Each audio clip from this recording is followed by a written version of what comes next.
வணக்கம் my dear நண்பா நண்பீஸ், நான் உங்கள் எல்லோருவல் ஜேகே. இன்றைக்கி ரொம்பவே சிம்பிளான ஈஸியாக ஒரு 5 மினிட்ஸில் செய்யக்கூடிய தக்காளி சட்னி தான் பார்க்க போகிறோம்.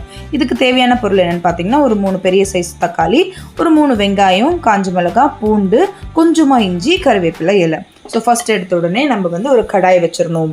கடாய் கொஞ்சம் ஹீட் ஆன பிறகு அதில் ஆயில் சேர்த்துக்கோங்க. கொஞ்சமாக ஆயில் சேர்த்தா போதும். நம்ம இது எல்லாத்தையுமே சாட்டே தான் பண்ண போகிறோம். கடுகெல்லாம் போட வேண்டாம். ஸோ ஃபர்ஸ்ட் எடுத்தோடனே நீங்கள் என்ன ஆட் பண்ணணும் அப்படின்னா, கருவேப்பிலையில தான் ஆட் பண்ணணும். நம்ம இது எல்லாத்தையுமே கிரைண்ட் பண்ண போகிறோம், அதனால தான் சொல்கிறேன். ஸோ ஃபர்ஸ்ட் கருவேப்பிலை இலையை ஆட் பண்ணிவிட்டு கொஞ்சம் அது பொரிஞ்ச உடனே அதில் ஒரு 4லேருந்து 5 பல் பூண்டு சேர்த்தா போதும். ஸோ இது ரெண்டுத்தையும் கொஞ்சம் நல்லா வதக்கிட்டு அதுக்கப்புறம் வெங்காயத்தை ஆட் பண்ணணும். அதாவது ஆனியன் ரஃப்பாக சாப் பண்ணிக்கோங்க. நைஸாக பொடியா அப்படிலாம் எதுவுமே இல்லை, ரஃப்பாக நீங்கள் சாப் பண்ணாலே போதும். அது கொஞ்சம் நல்லா வதங்கணும். அதுதான் இந்த ஆனியனில் இருக்கிற ஒரு பெரிய விஷயமே. ஸோ இதை நல்லா வதக்கணுன்னா அதுக்கு நம்ம என்ன யூஸ் பண்ணுவோம், சால்ட்டை யூஸ் பண்ணுவோம் இல்லையா, கல்லுப்பு. நம்ம எல்லாருக்குமே தெரிஞ்ச ஒரு சின்ன டிப்பு தான் அது.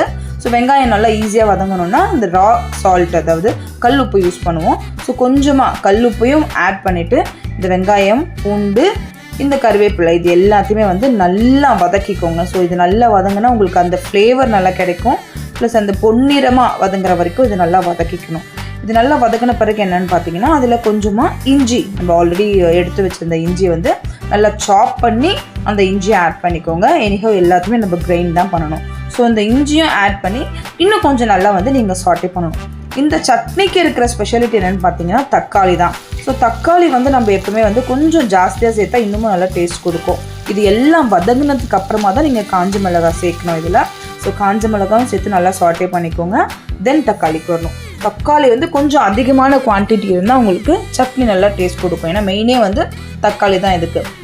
நம்ம போட்ட மற்ற இன்க்ரீடியன்ட் எல்லாம் நல்லா சாட்டே ஆனதுக்கு பிறகு தான் தக்காளியை சேர்க்கணும். ஸோ தக்காளியும் நம்ம ரொம்ப நைஸாக பொடியாக அப்படிலாம் சாப் பண்ண வேண்டாம். ரஃப்பாக சாப் பண்ணினாலே போதும்.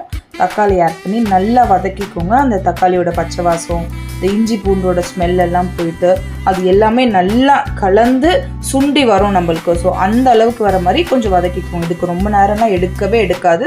மேக்ஸிமம் ஒரு 4 to 5 மினிட்ஸ் அவ்வளோதான். அதுக்குள்ளே நம்மளுக்கு சட்னியே ரெடி ஆகிடும். ஸோ மீன்வைல் இது நல்லா வதங்கணும். வதங்கின உடனே இது என்ன பண்ணுங்கள், அப்படியே ஆற வச்சுடுங்க.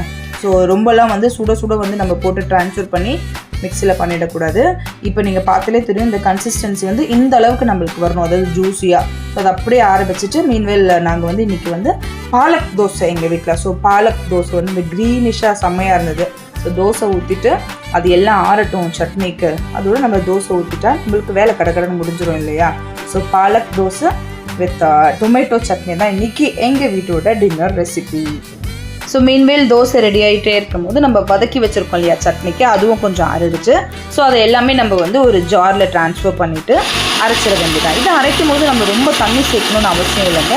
ஏன்னா ஆல்ரெடி தக்காளி நல்லா ஜூஸியாக இருக்கிறதுனால கொஞ்சமாக தண்ணி சேர்த்து, இல்லை தண்ணியே சேர்க்கலனாலுமே இந்த சட்னி ரொம்பவே நல்லாயிருக்கும். ஸோ அதை அப்படியே ஒரு பவுலில் ட்ரான்ஸ்ஃபர் பண்ணிவிட்டு கொஞ்சம் எண்ணெய் விட்டு கடுகு, கருவேப்பிலை, உளுத்தம்பருப்புலாம் போட்டு தாளித்து முடிச்சிங்கன்னா எம்மியான ஈஸியான தக்காளி சட்னி ரெடி ஆகிடும். ஸோ எங்கள் வீட்டில் இன்றைக்கி நான் ஆல்ரெடி சொன்ன மாதிரி பாலக் தோசை வித் தக்காளி சட்னி. இந்த பாலக் தோசை பேட்டர் ப்ரிப்பரேஷனோட வீடியோ வேணும்னா எனக்கு கமெண்ட் செக்ஷனில் கமெண்ட் பண்ணுங்கள். உங்களுக்கான அந்த பேட்டர் வீடியோவை நான் ஷேர் பண்ணுறேன். நான் உங்களில் ஒருவள் ஜேகே. கண்டிப்பாக சட்னி ட்ரை பண்ணி பாருங்கள்.